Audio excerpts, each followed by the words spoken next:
of Geophysics. So, as always, a brief biography will be presented today by Daniele Morgavi from University of Naples Federico II, and follow the seminar. Daniele will moderate the discussion. Thank you for your attention. Enjoy the seminar, and please, Daniele.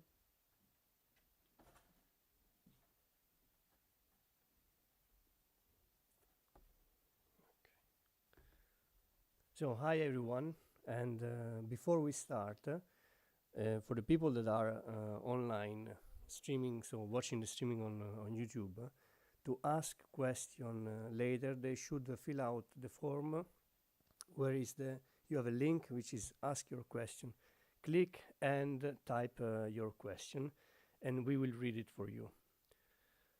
So as I said, hello and welcome to the seminar for the 25th anniversary of the INGV. This seminar belongs to the special volume Embracing the Past, Empowering the Present, Envisioning the Future of the Annals of Geophysics. And before we start, I would like to thank the editor-in-chief of Annals of Geophysics, Paolo Montone, and the editorial office for organizing this special issue and these scientific seminars. Before we start, let me introduce to Professor Donald Bruce Dingwell, who is going to talk to us about experimental access to volcanic eruption. Professor Dingwell is a Canadian geoscientist born in Corner Brook, Newfoundland, in Canada. He is the director of the Department of Earth and Environmental Science and full professor for mineralogy and petrology of the Ludwig Maximilian Universität of Munich. From September 2011 to December 2013, he was the third and last Secretary General of the European Research Council, ERC. He also was a past president of the European Geoscience Union and the International Association of Volcanology and Chemistry of the Earth Interior. Professor Dingwell got his Bachelor of Science in Geology Geophysics at the Memorial University of Newfoundland with a dissertation on geology, geochemistry, and geophysics of the Port aux Bosquet granite. Then he got his Doctor of Philosophy in Geology from the University of Alberta with a dissertation in investigation of the role of fluorine in silicate melts, implication for igneous petrogenesis, and his habilitation in geochemistry from the Universitat of Bayreuth with a dissertation, relaxation and rheology in silicate melts. He began his research career at the Carnegie Institution of Washington, now Carnegie Institution for Science, where he was a Carnegie Fellow from 1984 to 1986, working in the geophysical laboratory. His first permanent tenure track, His first permanent tenure track appointment was to the University of Toronto as assistant professor, and in 1987 he moved to the newly found Bavarian Institute of Experimental Geochemistry and Geophysics at the University of Bayreuth. Dingwell has been based at his present position as a professor of mineralogy and petrology in the Faculty of Geoscience of the Ludwig Maximilian Universität since the year 2000.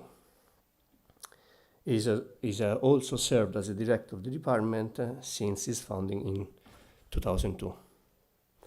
He published about 580 publications with 36,000 citations and an H factor of 98. It has been awarded with more than 40 medals and an award. He has 6 honorary degrees from different universities, and he supervised, including myself, 47 PhD students. Before we start with this presentation, I would like to give a little bit my personal feeling that I have for Don. And I would like to cite Enzo Ferrari, that used to call people and say that he liked to agitate humans, to stimulate humans to do new things. And that's what more or less Don did all over his life. Stimulate people, young researchers, to do new things, especially in the experimental part, to show the science what experiment, how they can be useful for understanding volcanic process. Thank you and enjoy the seminar.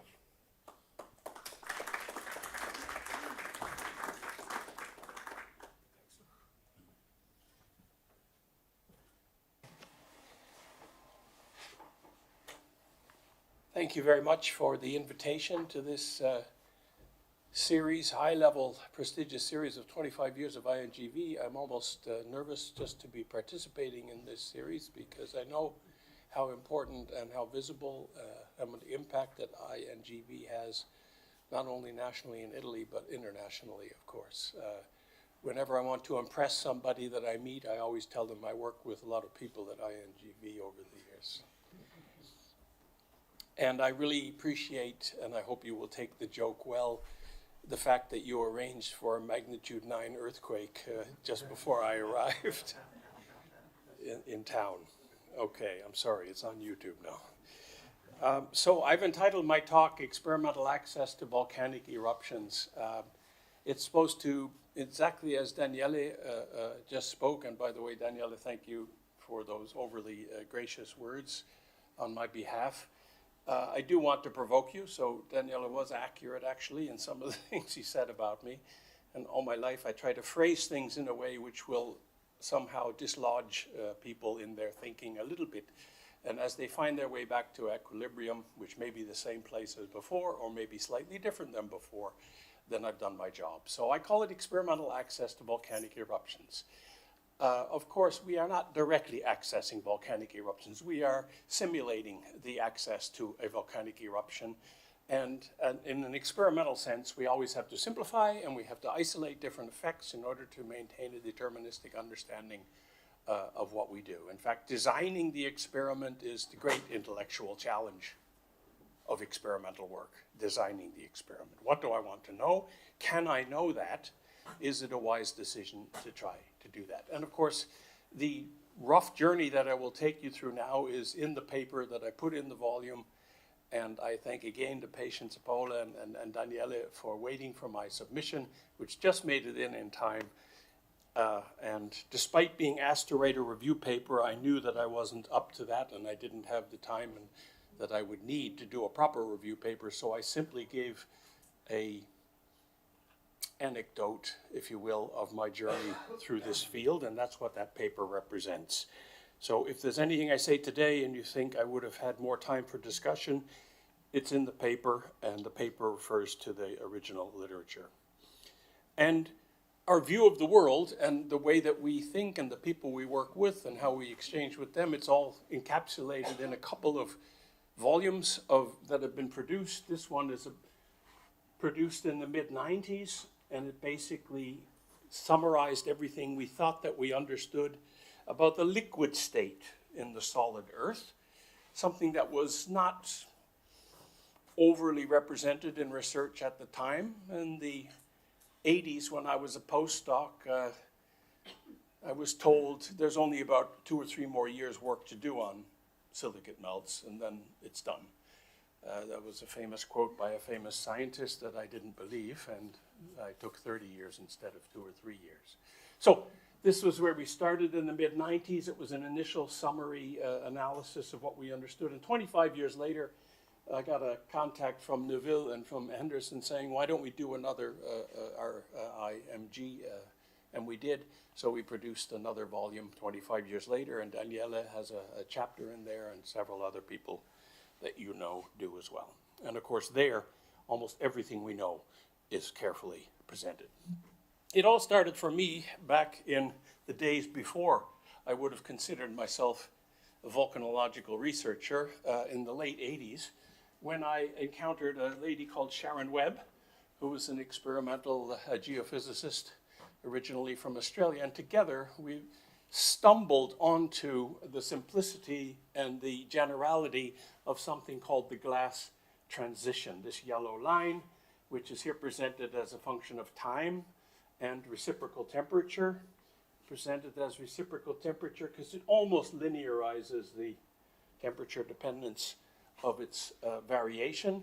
And it divides the world and it divides the behavior of this liquid state in the solid Earth into two fields.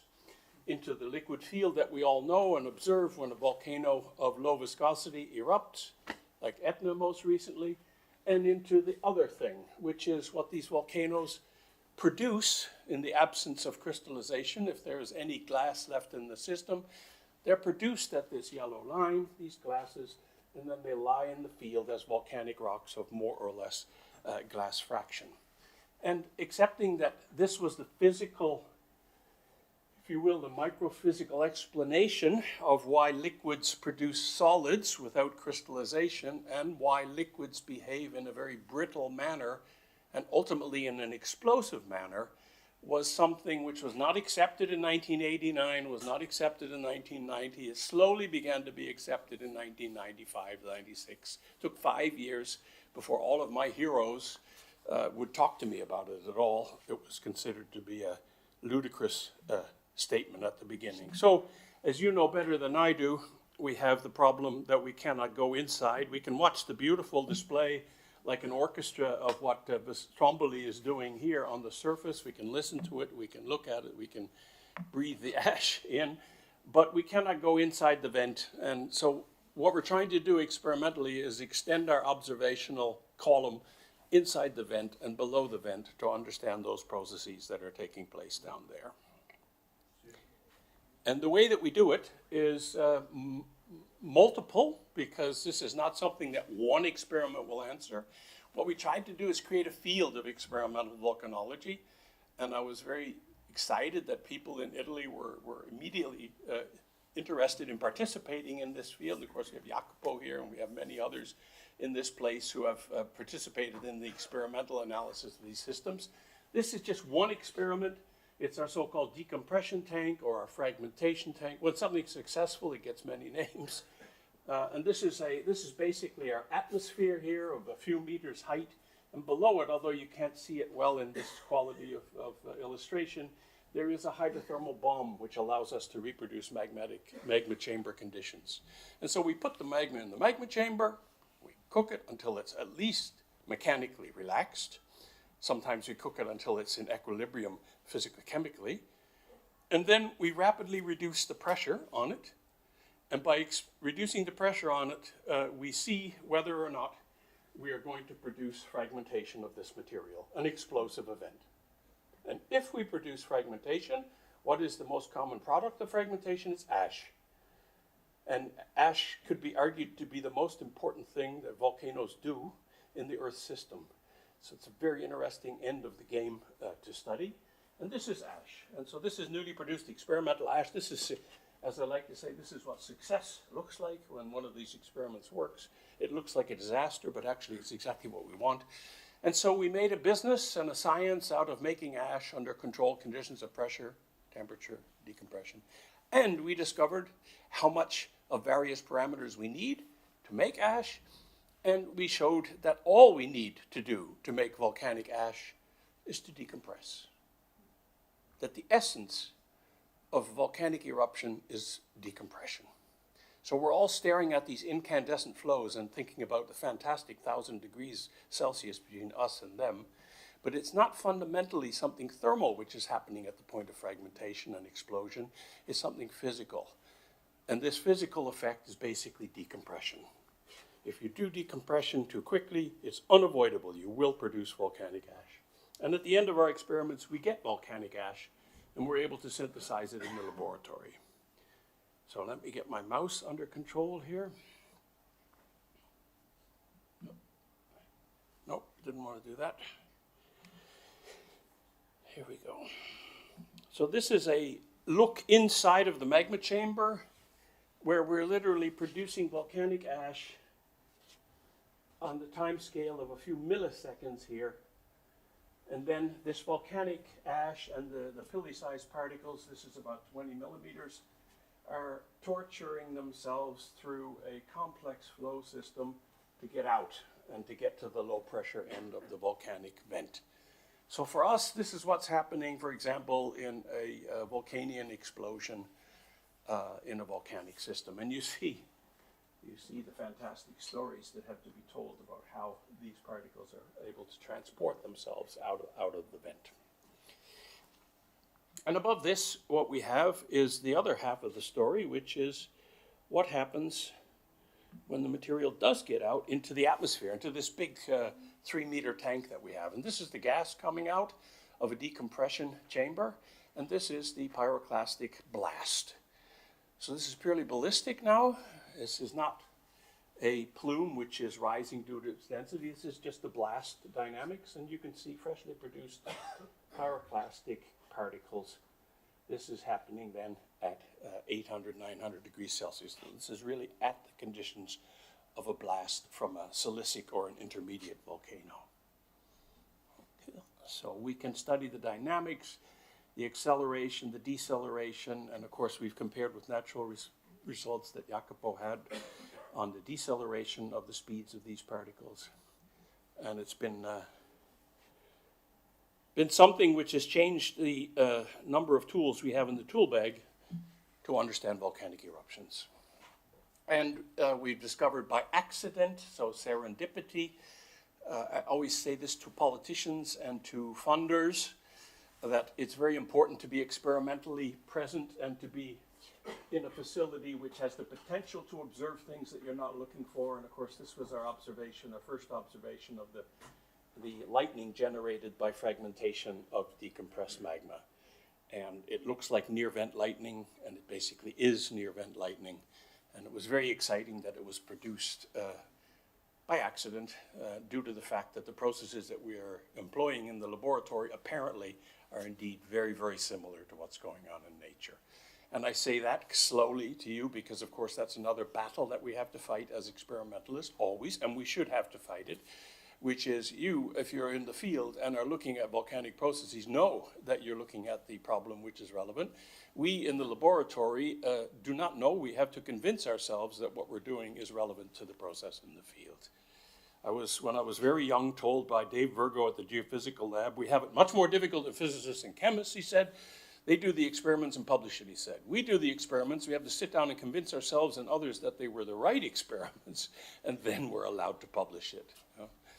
But that makes us actually, I would say, ethically and intellectually very fit. And I think that's an aspect of experimental geosciences and geosciences in general that we can be very proud about, is that we always have to go that extra step and say it is relevant. It is the most important thing to understand about this system. It's not just a question of rigor in the lab, it's a question of rigor in the application. And yeah, I feel very energized when I do that. So we took this device and we had 3 highlights that we pulled out of it. We had other things, but I'll just show you one slide each for these 3 different kinds of assemblies that we used in this hydrothermal fragmentation device. The first is to say something about what we call the threshold. We didn't know what to call it, so I said, let's call it the threshold, the speed of the process, and a word about permeability. So this is the threshold. I hope, some of you have seen this one before, I'm sure. I hope that it finds its way eventually into textbooks. When I started doing this work with Mikhail Alibirov in the mid-90s, everybody knew what the threshold was. It was 70. That was the answer. It was when you get to 70% porosity, we have a topological limit of close packing of bubbles, it's going to disintegrate. So there was no physics, it was just geometry and mathematics, okay? Very dangerous. We then discovered that the fragmentation threshold is a variable which passes through 70% porosity at a certain value, but that it exists over the entire range of porosity or vesicularity of volcanic materials. You can break rocks of any porosity, of course. We have rock burst phenomena in mine walls. It's a danger of coal mining, for example, where there is no porosity in the rock.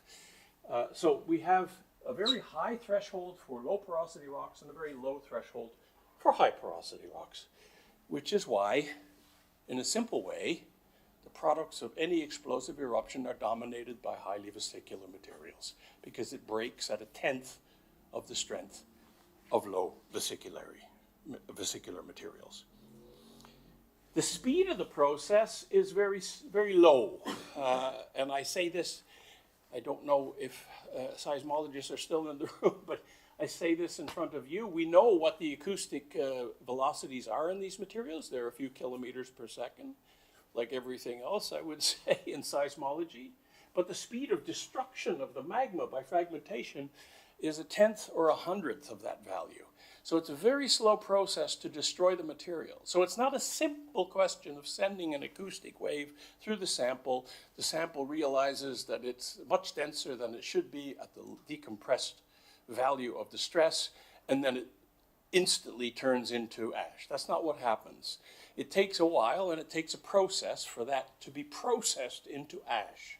And we look at this in terms of crack propagation between nucleation sites on bubbles in the vesicular magma, which takes a certain amount of time and which therefore slows down the process of milling this material into ash as it comes out of the volcano. So it's a slow process. It's so slow that we almost get down, and some people would argue we do get down to ascent rate speeds. And that opens up a very interesting debate about controlling and sustaining a so-called explosive eruption over hours or days or weeks, which is, how do you do that if it's an explosion? Why do you call it an explosion if it runs on for 2 weeks or 2 months? Yeah? And one possible explanation for it is that there is an equal value of the fragmentation front and the supply of magma to the fragmentation front. So it's an engine which is being fed and which is destroying what it is being fed in a quasi-steady state.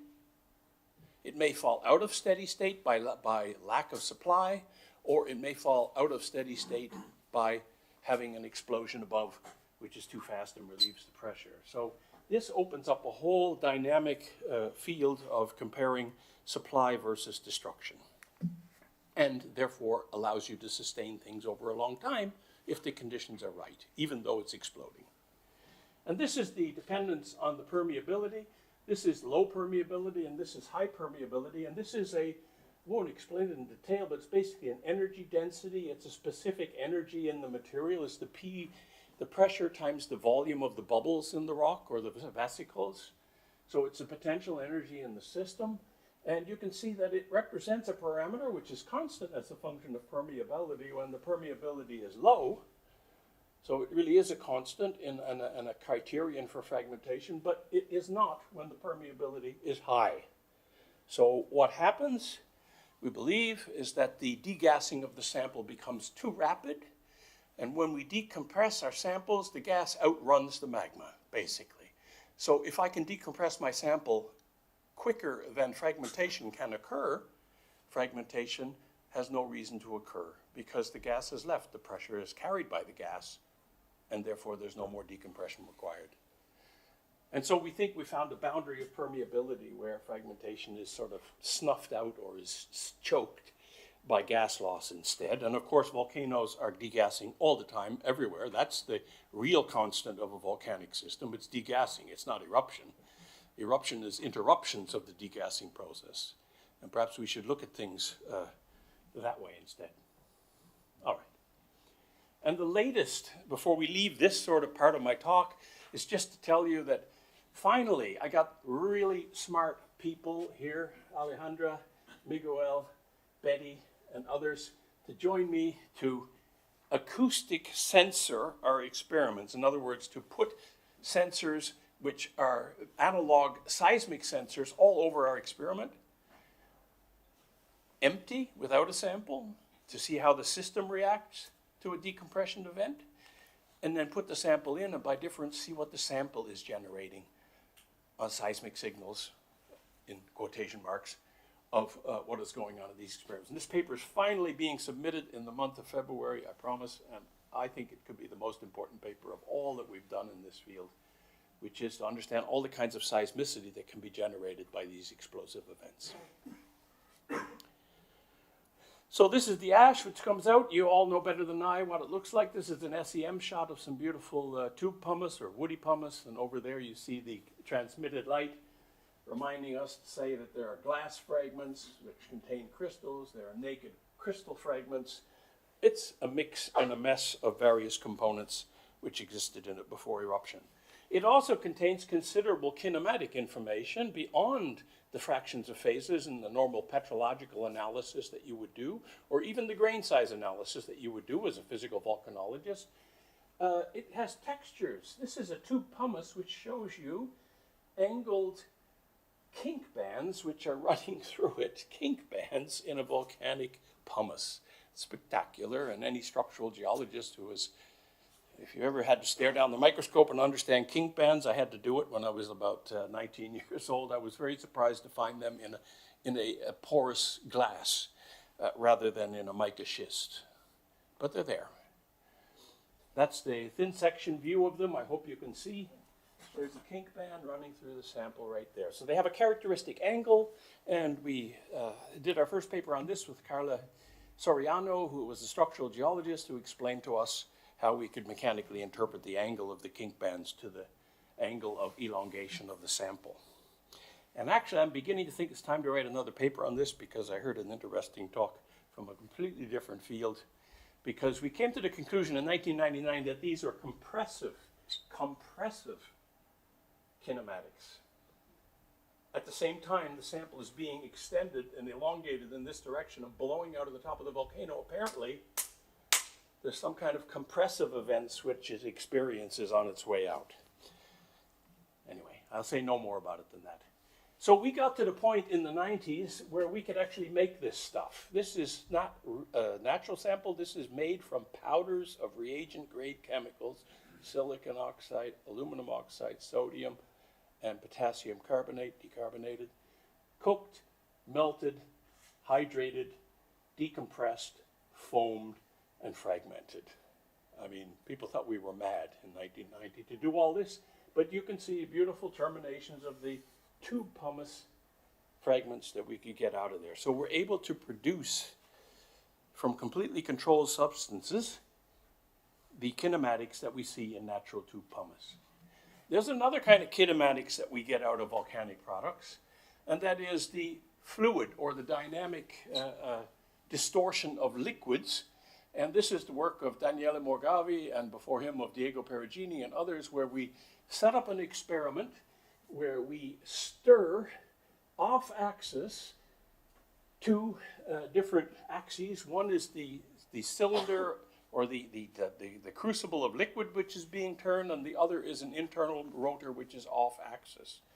And we can produce these mingling patterns by controlling exactly what the strain is as we march into basically what you might understand as a paint mixing experiment. If you've ever had to take white paint and add black color to it and mix it, it's exactly what you see when you do it. You mingle the two liquids for a while until you get the proximity of the successive layers down to a length scale where basically they're homogenized by diffusion. And that's what happens if you try to mix two magmas in nature. And of course, the field of magma mixing has a long and controversial history of acceptance, but we believe that we can actually use these mingling features, which are extant in erupted products, to produce something which is called a concentration variance decay. That means the variation in chemistry, which eventually is just flat because you've homogenized two liquids, but on the way there, the approach of the different elements, due to their relative diffusivities towards producing a homogeneous liquid, is variable. Fast things go fast, slow things go slow. And this concentration variance decay allows us to say how long the process has been in operation, which has generated the fluid kinematics that we see. So that's an advertisement for that sort of work, and at this stage, not much more than that. So we've been doing the basic properties of these liquids since I was a grad student. This is a plot of, you will instantly recognize it as a terrestrial plot of total alkalis versus silica. So this is what the Earth throws at us, so to speak, as silicate. It's an impressive range of liquids that we get on Earth. And we measure their high temperature properties using material science techniques, basically. On the left, concentric cylinder viscometry for high temperature, low viscosity liquids, and on the right, dilatometry for measuring things which are almost solid, and you heat them up just beyond their flow point, and then you deform them in a controlled manner and observe the strain which results from it. And using both techniques, and only by using both kinds of techniques, can we get the full temperature-dependent viscosity temperature relationship of any given liquid. And the reason we need both techniques is obvious on this diagram. If I remove one of these sets of data, you cannot extrapolate the other to replace it because they are non-Arrhenian. And therefore, we had to step away from what we knew to be the petrologically valuable study of liquid viscosities, Shaw, Patinga, and Weil, the things we all learned as students. We had to step away from that and add in the low temperature viscosity measurements, a huge amount of work, in order to use the properties that we need to describe the glassification of volcanic rocks, there where they become solids at low temperature. And I apologize for the quality of the diagram in the paper. It's cleaned up. I don't know who did it for me, but thank you. They may be in the room. What you see here is the limit of Newtonian viscosity. This is a nephelinite, a basalt, an andesite, and a rhyolite. And you see that it's physics and not chemistry which is controlling this. They all do the same thing. The viscosity begins to collapse. They do what we call shear thinning if you push them too hard. And so we know now exactly how fast we have to deform them to make them depart from Newtonian viscosity. Turns out to be a very simple Maxwell relation. And this is the plot which we first tried in 1989, trying to say, okay, we have various experiments for understanding the properties of liquids, and we have various liquids. Should we be concerned about the timescales of experiments versus the timescales of relaxation and melts? And it turns out, yes, we should, because the boxes in this diagram, they overlap the lines, which means that the liquids are waking up or are going to sleep, either becoming liquids or becoming gases, on the time scale of the physical determination of melt properties. And you have to be extremely careful in any measurement of melt properties to know whether you're relaxed or you're not relaxed. So this is a plot of the glass transition, which I showed you with the yellow line in one of the very first slides. This is the glassy value of properties. This is the heat capacity as a function of temperature. Oh, very simple. This is the glassy part of the diagram. This is the liquid part of the diagram. And this thing in the middle is the glass transition. And right away, you see it's not trivial what happens at the glass transition. This is one sample that's been heated and cooled at different rates, stayed glassy all the way. And you see you get different curves depending on what? Depending upon the rate with which you do the experiment. So this is a classic case of a kinetic property, not an equilibrium property, and you get a hysteresis at the glass transition depending upon the thermal history of the glass. And we can use this by all kinds of tricks of experimentation that we developed in the 90s. We can use this in order to say what the cooling rate is of a glass which cooled in nature. And there are volcanic glasses all over the globe which are fresh and which can be investigated using this technique. These are the first experiments that we did. They were on peralkaline rhyolites, which are some of the most stable glasses on the planet. And you can just look at the right-hand side, the time scale there, and you can see we go from degrees per minute to degrees per week. So there's a fantastic playing field of thermal history, we call it thermal history, of glasses, which is lying at your feet if you go to any volcanic center where you have good glass formers. Tenerife is one of the best examples of it. Those phonolites will form a glass no matter what you do to them, so they're very tolerant to slow cooling and still maintain their glassy form. And you see all kinds of variation as a result across that. Roche Rosse in Lipari is another example where you have beautiful glassy flow, as you know yourselves, I'm sure. And we measured the volcanic cooling rate there. And we come up with cooling rates, we call it quench rates here, from the bottom to the top of a flow. We begin to try to think about two-dimensional cooling models for these lava flows in nature.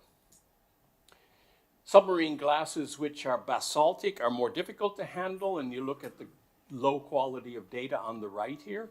We can estimate their cooling rates, but when you heat up a basalt, and I'll come back to this towards the end of my talk, it crystallizes. So a basalt, if you heat it up and give it any time at all above its glass transition, will crystallize, and you cannot play with the glass anymore. All you can do is go up once, take a shot, get a data point, and then try to understand how it crystallized. Okay, I jump ahead a little bit. This is the slowest cooled glass we ever measured. It was a pantellerite from Mare Island. Been used 150 years ago for making lenses for telescopes. It's such a good glass. Huge pieces of glass in the field. You know, pantellerite is a highly peralkaline system, which is therefore a long way away from the kinetics of feldspar crystallization, and therefore often is preserved as glassy rocks. And this is the fastest cooled thing that we ever found. It was the walls of bubbles over there on the right, basaltic glass from the seafloor, from Loihi Seamount, so over 1,000 meters depth below the sea level. And you can see the TG curve here does the opposite. Instead of going to a high overshoot, it goes to a deep undershoot and then comes over the other side. And we estimated their hyperquenching, as we called it, in nature of these basaltic glasses. No matter how we measure TG, we always get the same number. That's the beauty. We can measure it with 5 different properties and things will work out and we get the same value. CP is on the top, dVdt is on the bottom. So this is a calorimetric measurement on the top and this is a dilatometric measurement on the bottom. If you look at where the peak is at its maximum, it's precisely the same temperature. It's precisely the same temperature because it's the viscosity which is controlling where the temperature is. There you have them laid upon each other in a normalized way, which allows us to use one to determine the other. So we can literally measure thermal expansion using a calorimeter. People didn't like to hear that in the early 90s, but it's true. And this is a plot of what water does to these glasses. Water, of course, is the great flux in geoprocesses at all. And in magmas, it's extremely effective. Sorry, going the wrong way here.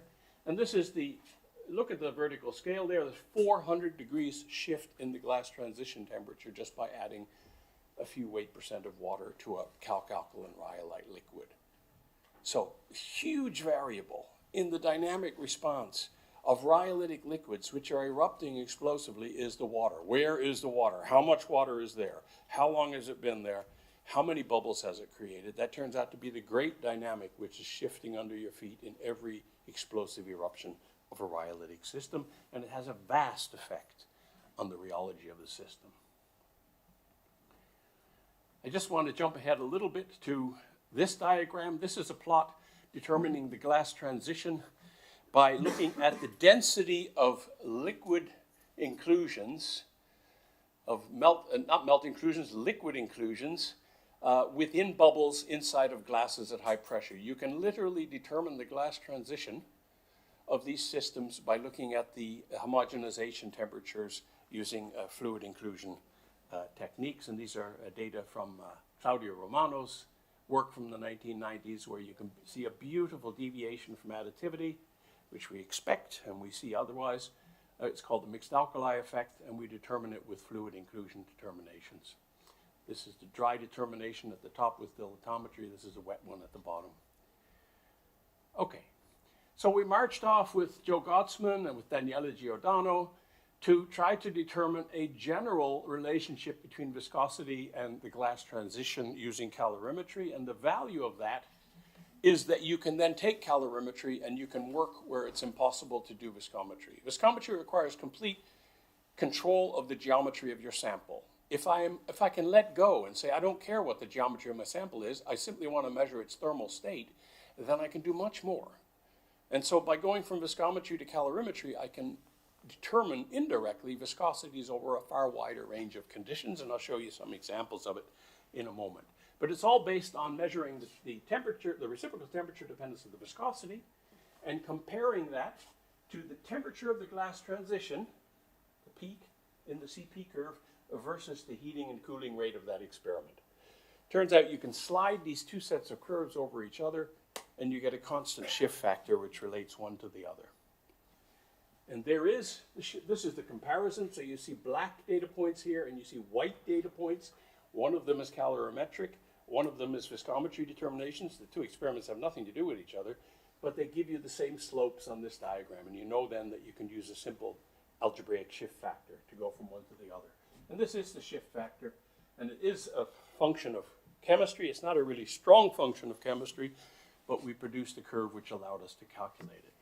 So here are very recent results that we got in 2023 together with Ana Casas, Kai Uves.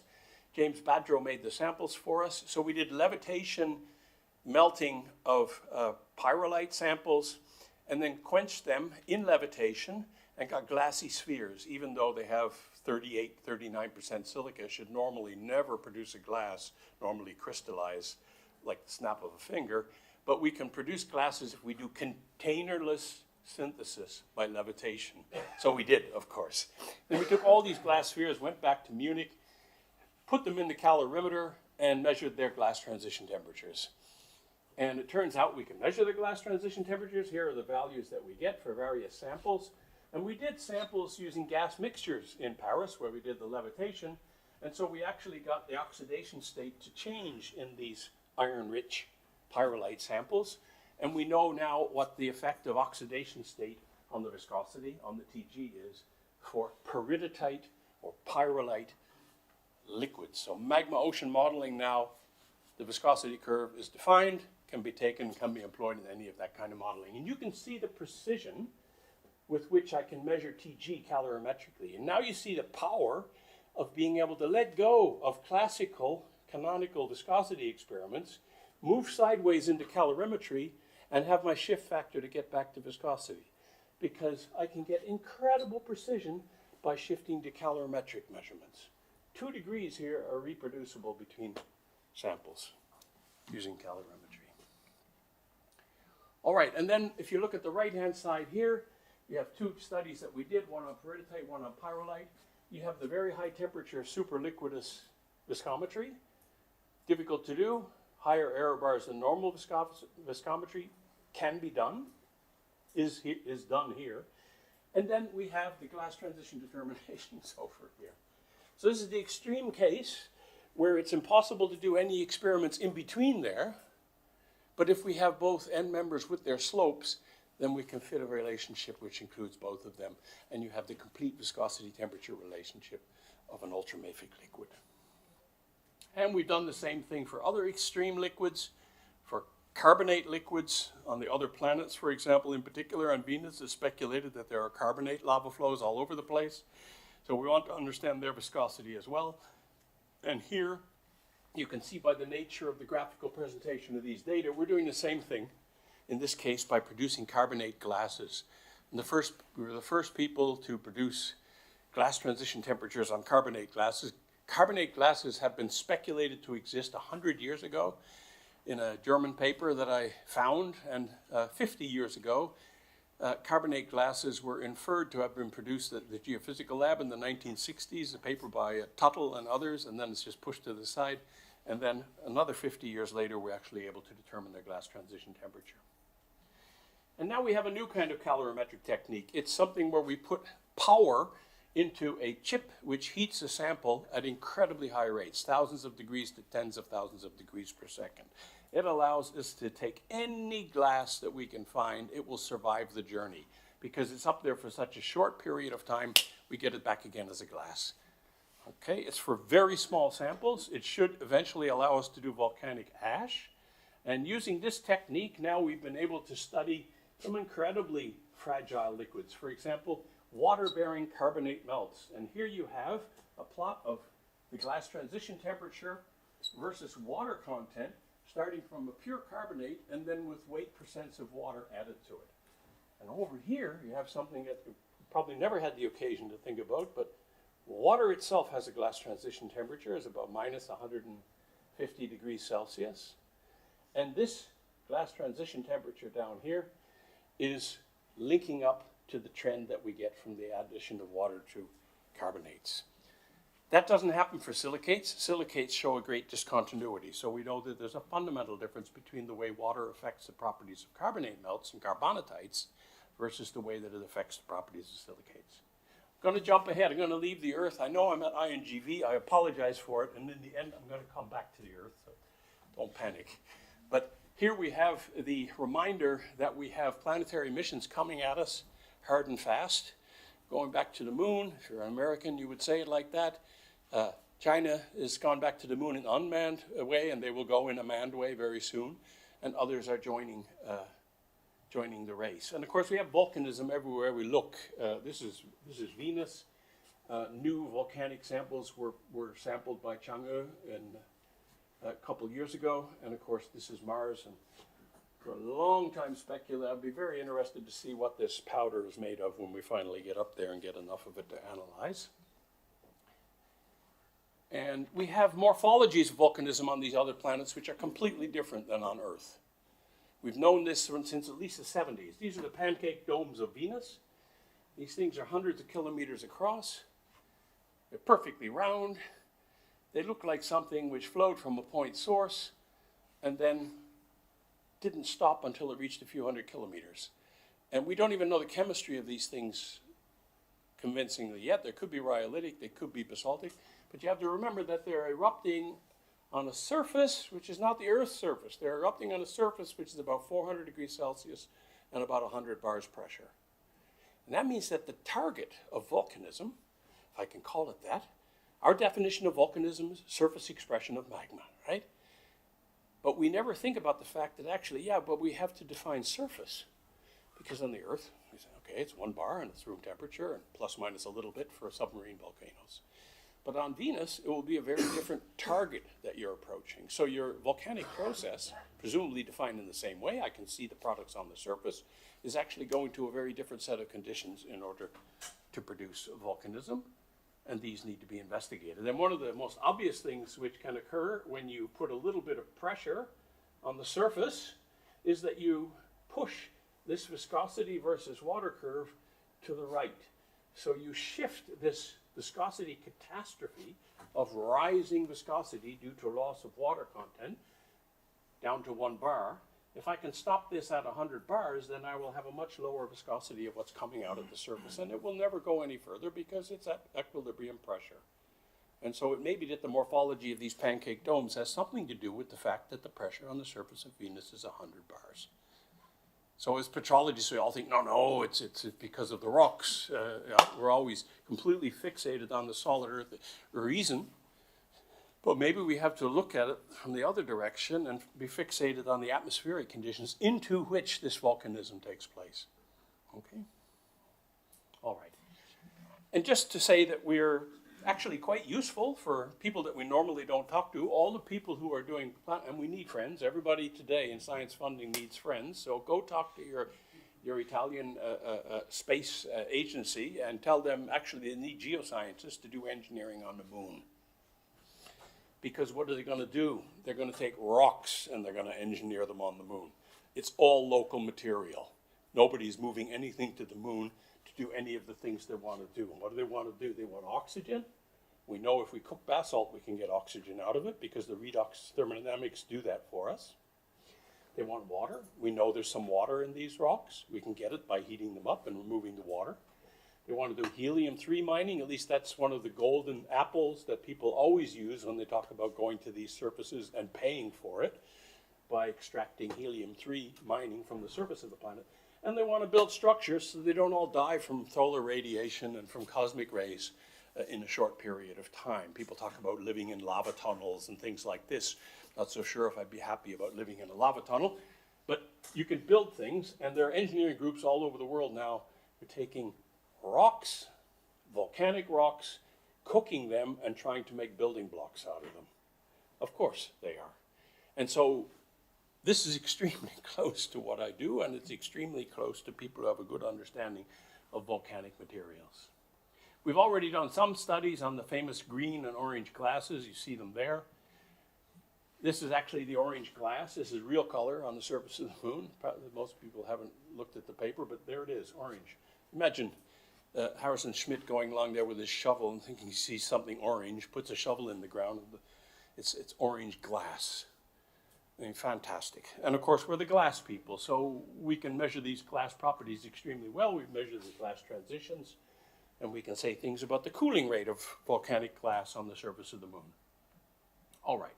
So there's two ways people have thought about doing this. One is very high temperature 3D printing. You literally melt something to 1500 degrees, you put it in a hopper, and you allow it to be poured onto a surface. And in the same way you do it with plastics and other things, you build something in 3D printing. I don't like that way of doing it. I can think of all the things that can go wrong because I play with these liquids in the lab every day, and a lot of things go wrong. The second way to do it is sintering. It's to take the powder which you have, cook it just enough that it begins to get sticky, and it forms a brick, and you use that for your process. And in sintering, the key ingredient is the glass, because it's the glass that will soften and be the glue for the sintering process. And the surface of the moon has up to 30% glass. It's incredible when you think about it, okay? So impact glasses and volcanic glasses dominate the surface of the moon. With sintering, you have low energy, and you use the glass which is in the regolith, which is there. With very high temperature, you have high energy costs, and you also have a strong cooling when you try to quench these things without having them break and fragment and be not very effective. So both of these techniques are being investigated at high speed by loads of engineers around the world. And they come to us and they say, what should we use for a rock? And of course, the correct answer is there's nothing on Earth that you can really use because the chemistry is different up there, the redox is different up there, and so on and so forth. But of course, they then drive into the local quarry, take some basalt, and ignore you and pretend that it's a moon rock. So there's a whole business of analogs. All right. And the most important thing that I want to remind you of in that regard is if you heat things up and then cool them down, if I do it with a high silica liquid, no problem. This is our pantellerite from Mare Island. You can go up and down all day long. You get a glass. Try to do it with your submarine basalt. Go up once, it's over. It's dead. It's gone. It's crystallized. You cannot manipulate the glasses in a basaltic sample. So if you had a technique which required you to use basalts because you're in the mare rather than being in the lunar highlands, the technology you will use for those basalts, I predict, will be completely different than the technology that you would use for a lunar highland and northocite, because the properties of the two are so different that you can't simply move the technology from one to the other. All right. Of course, we have the exoplanets. So let's go away from engineering again and say we have this. We want to understand exoplanets. We want to understand what the spectrum of possibilities are in building planets, where surface pressure, where atmospheric composition, where surface temperature are variables in the broadest sense. There's nothing magic about our surface pressure. There's nothing magic about the surface pressure of Venus or Mars.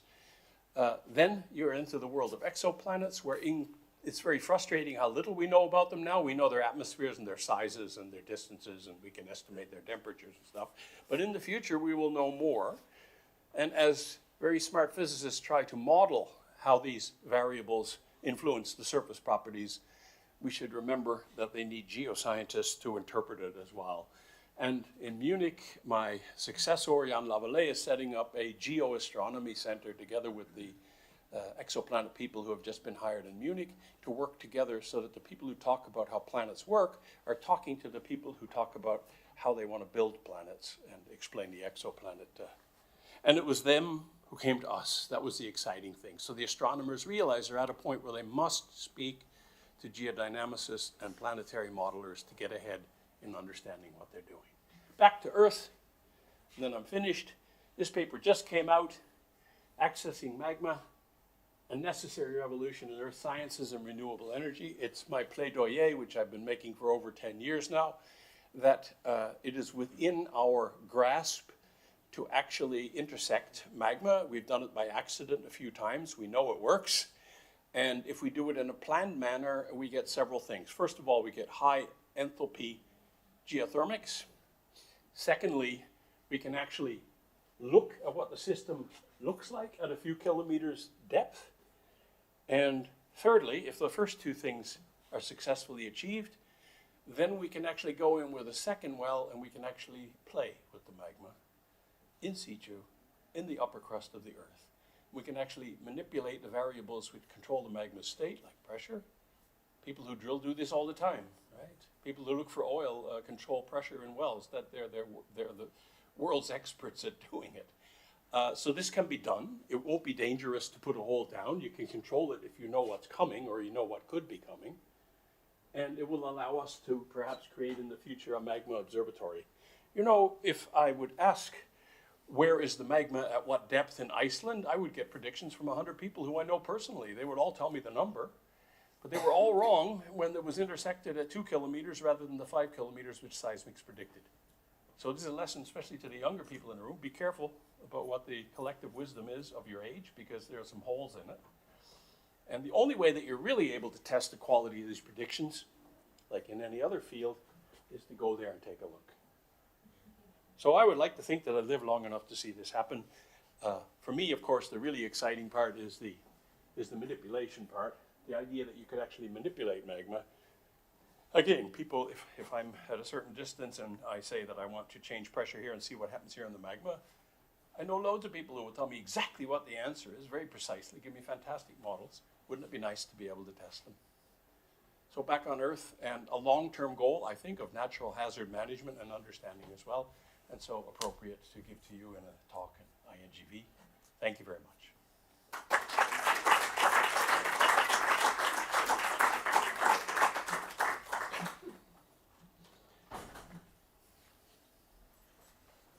Okay, thank you very much. We are now open for questions, and we start from questions from the audience here at the INGV.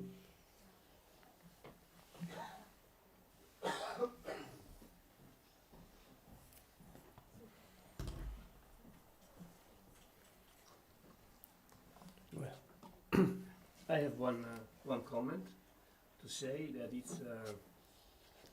I hope that there were many young people looking at this seminar, because it's interesting to see how a scientist can look at different process from different point of view with different instrumentation, try to get an answer to a scientific issue.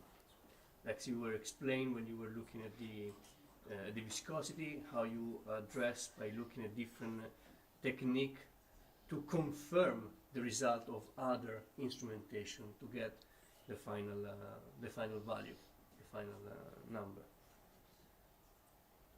I need to check for the line questions. Yeah, sure.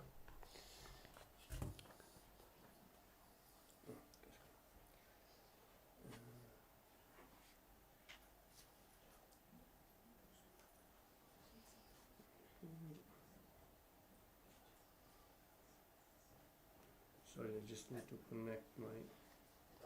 Yep. Okay. Daniel? Okay. Yes. Please. Thank you. Thanks, Don. I was wondering that the Krafla test bed is a wonderful experiment.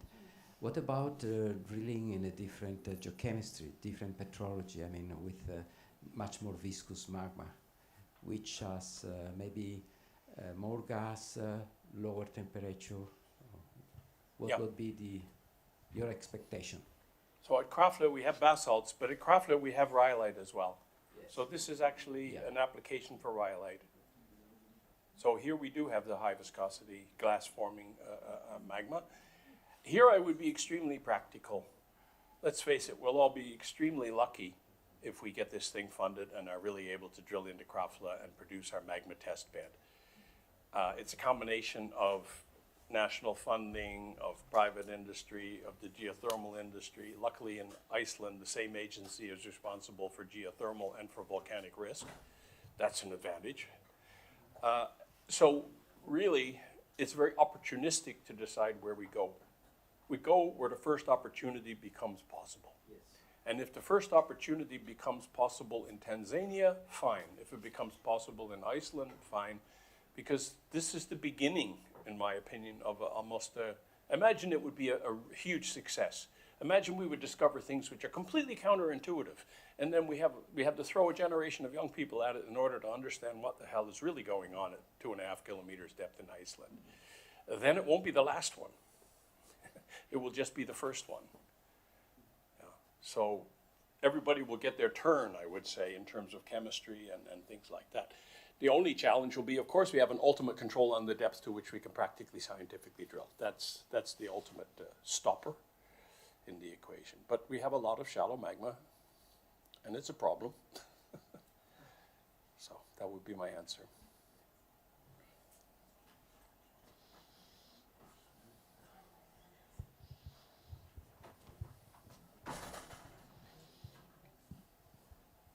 Any other questions?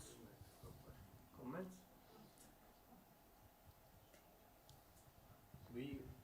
Jacopo. I should say I tend to talk very forcefully. It's my nature, but believe me, there's a lot of holes in what I say, so go for it.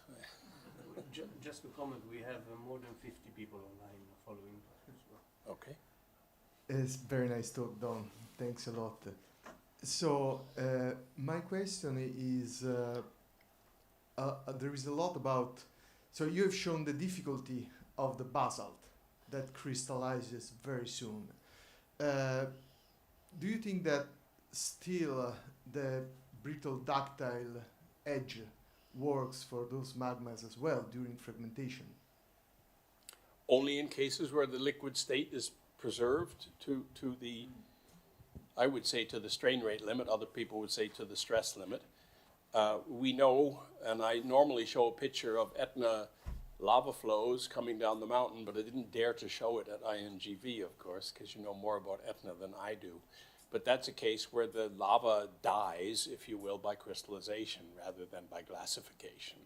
So if you spent your whole life looking at basaltic lava flows, you wouldn't be impressed by the skin of something that looks vaguely glassy, which is left over when a basalt has crystallized in the field. Yeah? But as we stated in the paper that I did with Daniele Giordano on the effect of water on Etna basalt, we do get glassy fractions of basaltic systems. We do get highly explosive eruptions in basaltic systems. We do get, when we drill through Hawaii, intercalations of hundreds of layers of hyaloclastitic glass. So glass, the achievement of fragmentation by breaking glass as a brittle ductile transition is intersected in many systems associated with basaltic volcanism. It is not the majority fraction of the mass of material which is erupted by any means. That's lava flows. So it's a part of the story of basalt. It's a minority report, if you will, on what happens to basalts when they form rocks. But nevertheless, the importance of scientific problems is not always the tonnage of material, which, as you know better than I do, which is produced, but what you can learn from that part of the story. So we have a spectrum where we go from calcalcal and rhyolites, which are just massively dominated by crystal glass-forming systems, which produce the up to thousands of cubic kilometers of ash, which change the world's climate and wipe out species and all kinds of other things. And on the other side, we have the basaltic and the mafic volcanoes, which occasionally pretend as though they are more silicious and do these explosive things. The fact that they do that is fascinating, because it means there's another variable in here which we still haven't completely understood. Many things have been postulated about it, intersection of groundwater and things like this. But at the end of it, I hope that we've produced a framework of basic material physics which allows you to address whichever scenario you think that you're trying to explain in nature and quantify it in terms of the physical parameters that we've been able to provide. You know, we ran into a lot of debates about the word mechanism. I call this brittle ductile transition a physical mechanism which is encountered on the way to producing volcanic products. But it doesn't mean that you always have to take the same path to get to that point. So I use the word, I think probably the only person in the world who uses the word scenarios of how you get to access the fragmentation mechanism by brittle failure. There can be many ways. All you need is the right set of conditions extant on the right kind of material at that point in time. But whether you delivered it by a purely magmatic expansion, whether you delivered it by external triggers, whether a landslide produced a high decompression rate, there's a dozen different ways to do it. I call those the scenarios, but the mechanism remains the same. I know where you have to get to, I believe I know, in order for it to occur using that mechanism. If something else happens along the way and interrupts it and aborts the path towards that, then that's another area of the field that has to be investigated. But that area of the field then it's put upon that area of the field to quantify it in terms of the physical mechanisms and in terms of the coefficients, the values of the coefficients which control that scenario. And that's not always what happens in our field.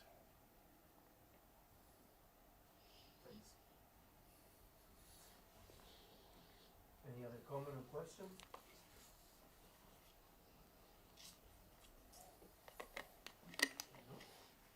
From the line? No? They're all having lunch.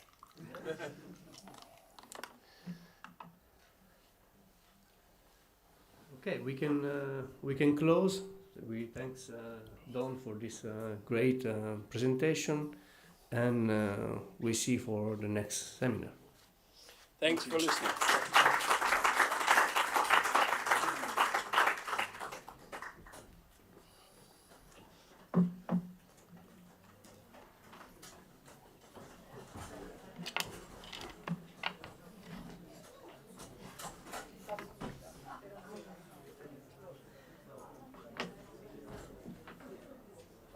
Very nice, Don. Very nice. Always a pleasure. Thank you. Thank you. It's good to know I still got it. Absolutely, absolutely.